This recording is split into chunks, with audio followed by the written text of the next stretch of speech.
অন্তর্বর্তী সরকার গায়ের জোরে ইশরাক হোসেনকে শপথ নিতে দিচ্ছে না বলে মন্তব্য করেছেন বিএনপির সিনিয়র যুগ্ম মহাসচিব রুহুল কবির রিজভী।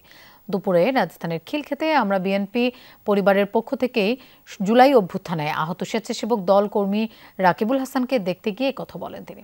রিজভী আহমেদ বলেন, আদালতের রায় থাকার পরও ইশরাককে শপথ নিতে দেয়া হচ্ছে না, প্রকৃত কাজ রেখে অন্য কাজে বেশি মনোযোগী বলেও মন্তব্য তার। বলেন, জনগণের প্রতি দায়বদ্ধতা থাকলে সবার আগে নির্বাচনের রোডম্যাপ ঘোষণা করা হতো। অভিযোগ করে বলেন, বিশ্ববিদ্যালয়ের শিক্ষকরা ন্যায্য দাবি নিয়ে যমুনার সামনে গেলে তাদের উপর পুলিশি আক্রমণ করা হয়। সরকারের কর্মকাণ্ড পতিত শেখ হাসিনার সাথে মিলে যায় বলেও জানান বিএনপির এই সিনিয়র নেতা।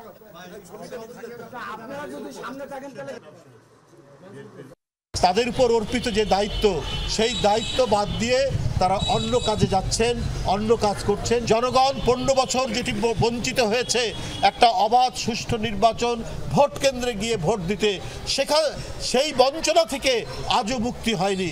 আজও এই অন্তর্বর্তীকালীন সরকার শেখ হাসিনার মতোই নির্বাচন নিয়ে টালবাহানা করছেন।